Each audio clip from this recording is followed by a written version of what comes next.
Assalamualaikum warahmatullahi taala wabarakatuh. Jadi pada video ini kami akan menganalisis dua buah artikel berkaitan dengan keutuhan wacana, rujukan artikel tersebut. Kejelasan penulisan. Jadi kita akan masuk kepada tajuk yang pertama, iaitu menganalisis keutuhan wacana yang ada dalam artikel. Jadi keutuhan wacana ada 4 jenis. Yang pertama ialah keutuhan semantik. Keutuhan semantik mempunyai 5, iaitu hubungan sebab dengan akibat, hubungan sebab dengan tujuan, hubungan sebab dengan hasil, hubungan latar dan kesimpulan, dan hubungan memperkuat isi. Contoh hubungan semantik yang ada dalam artikel. Pada artikel pertama, pada ayat, domain efektif terdiri daripada kemahiran komunikasi yang membantu pelajar untuk menjayakan dan menyiapkan tugasan yang diberi oleh pensyarah. Ini merupakan contoh sebab dan tujuan. Pada artikel yang kedua, pada ayat, amalan pedagogi terbeza juga dapat membantu guru mendapati isu kepelbagaian murid menguasai kemahiran bahasa Melayu dengan baik, kerana pendekatan pedagogi terbeza merupakan satu bentuk pengajaran yang boleh diubah sesuai dengan mengikut 4 elemen utama pengajaran seperti kandungan, proses, produk dan persekitaran. Ini merupakan contoh bagi sebab dan akibat. Kita pergi pada jenis yang kedua, iaitu keutuhan leksikal. Keutuhan leksikal mempunyai 6, iaitu pembuka dan penutup, antonim, hiponim, kolokasi, sinonim dan pengulangan. Kita tengok contoh yang ada pada artikel. Pada perkataan kemahiran berkomunikasi mempunyai 2 pada artikel yang pertama. Ini merupakan contoh bagi pengulangan. Pada artikel yang kedua, terdapat pada perkataan pedagogi, terdapat 3 perkataan yang serupa. Ini juga merupakan contoh bagi pengulangan. Terus pada keutuhan wacana yang ketiga, iaitu keutuhan gramatikal. Keutuhan gramatikal mempunyai 4, iaitu penanda penunjuk, penanda penggantian, penanda elipsis dan penanda penghubung. Contoh yang terdapat pada artikel. Pada artikel pertama, pada ayat, ini adalah kerana pembangunan kemahiran ihsaniah dalam diri pelajar. Dari pendekatan tersebut dapat membantu mereka. Perkataan mereka merujuk kepada perkataan pelajar. Ini merupakan contoh bagi penanda rujukan. Pada artikel yang kedua, pada perkataan selain itu, ini merupakan contoh bagi penanda penghubung. Kita lihat pada keutuhan fonologi.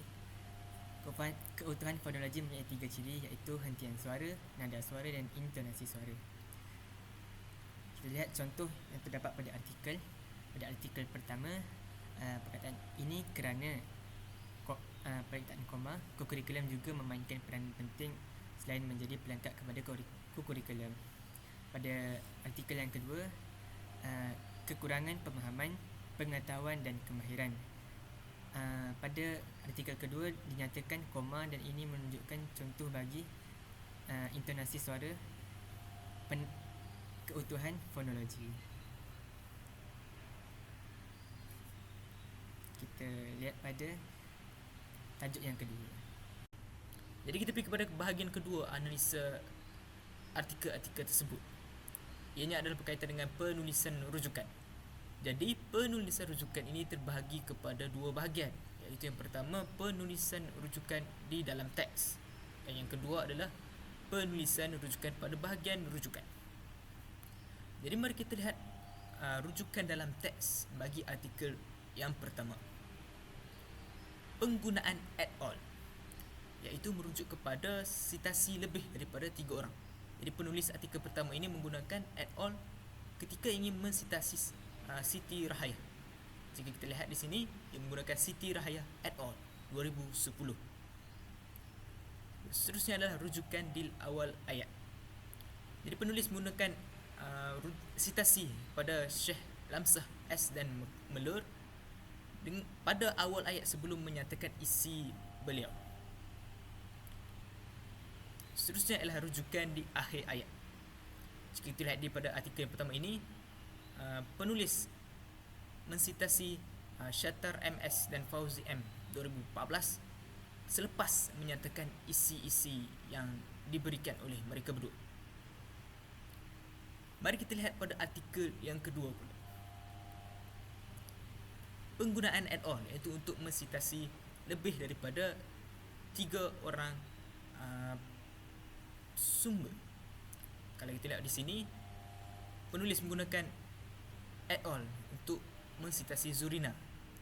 Kita lihat ayatnya, menurut Zurina et al. 2021. Seterusnya adalah rujukan nama penulis barat. Jadi penulis barat, kita menggunakan nama ahli keluarganya, nama keluarganya, iaitu kalau kita lihat contoh pada artikel kedua ini, Tom Leeson 2014. Dia menggunakan nama belakangnya, iaitu nama ayah ataupun nama keluarga dia. Dan seterusnya adalah rujukan di akhir ayat. Jadi penulis menggunakan rujukan di akhir ayat selepas menyatakan isi dengan mensitasi Sa'inur Atika 2021. Jadi sekarang kita beralih kepada penulisan pada rujukan. Kita pergi kepada artikel yang pertama terlebih dahulu. Baiklah, berlaku sedikit kesilapan pada penulisan rujukan. Penulisan rujukan laman sesawang oleh penulis, iaitu penulis menggariskan link laman sesawang tersebut. Itu merupakan salah satu kesilapan yang sering berlaku dalam penulisan rujukan. Manakala juga penulis juga menggaris link artikel jurnal ketika ingin menulis rujukan berkaitan dengan jurnal. Ini juga merupakan salah satu kesilapan yang sering berlaku dalam penulisan rujukan. Mari kita lihat kepada artikel kedua.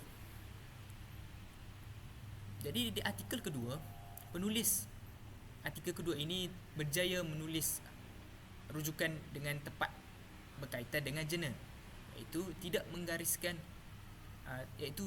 menggariskan daripada link dan juga menyatakan jilid serta bab jurnal tersebut. Seterusnya kita beralih kepada buku.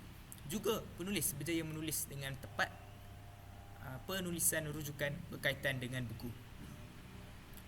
Jadi itu sahaja daripada saya untuk penulisan rujukan. Kita beralih kepada bahagian yang terakhir. Seterusnya beralih pula kepada kejelasan penulisan, yang mana kejelasan penulisan ini wujud daripada penggunaan bahasa yang komunikatif, penulisan secara objektif, penulisan ayat yang jelas, perkembangan idea secara logik iaitu secara koheren dan kohesi, serta langkah-langkah dalam penulisan yang teratur. Beralih kepada yang pertama iaitu penggunaan bahasa komunikatif yang formal. Dalam konteks penulisan, komunikasi lebih bersifat spesifik kepada perkara seperti isi dan juga fakta serta mudah difahami.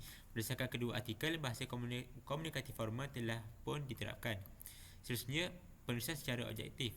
Setiap penulisan akademik mempunyai laras bahasa tersendiri berdasarkan bidang-bidang yang tertentu, sehingga Ismail Dahama pernah menegaskan bahawa laras bahasa bidang-bidang ilmu, penggunaan istilah sesuatu bidang khusus adalah patut diutamakan, dan juga terdapat penyelidikan fakta-fakta menunjukkan penekanan secara serius dalam pembincangan secara objektif. Seterusnya beralih pula kepada penulisan ayat yang jelas. Ayat ini terbahagi kepada dua, iaitu ayat topik dan juga ayat isi, yang mana ayat topik ini merujuk kepada pernyataan yang lebih umum. Kita dapat lihat dalam sebuah penulisan esei merujuk kepada ayat yang di mana peuntaraan idea dilakukan, manakala ayat isi pula merujuk kepada hujah yang menyokong ayat topik ini. Seterusnya, perkembangan idea secara koheren dan kohesif.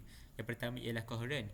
Tagiran pada tahun 1987 menyatakan bahawa koheren ini ialah satu keserasian hubungan antara satu unsur dengan unsur yang lain dalam wacana sehingga membentuk satu pengertian yang bermakna.